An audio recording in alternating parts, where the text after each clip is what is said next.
Hi friends, నేను ఈరోజు 8 years baby కోసం ఒక క్రాప్ టాప్ని స్టిచ్ చేశాను. దాన్ని మీ ముందుకు తీసుకొచ్చాను. ఎలా ఉందో నేను చెప్తాననేసి చూడండి. ఇదిగోండి లెహంగా డబల్ లేయర్ వేసాను. ఒకటి లాంగ్ లేయర్, ఒక షార్ట్ లేయర్ వేసాను. దీనికోసం ఒక మంచి బ్లౌజ్ స్టిచ్ చేస్తే బాగుంటుంది కదా. చూడండి, టాప్ జాకెట్,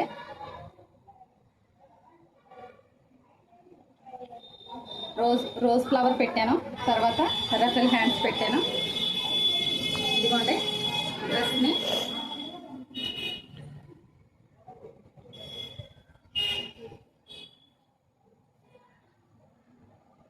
ఎలా ఉంది డ్రెస్? మంచిగా ఉంది కదా. ఈ డ్రెస్ కనుక మీకు మంచిగా అనిపిస్తే లైక్ చేయండి, షేర్ చేయండి, సబ్స్క్రైబ్ చేయండి. ప్లీజ్ మర్చిపోవద్దు, సబ్స్క్రైబ్ చేయండి. Thank you.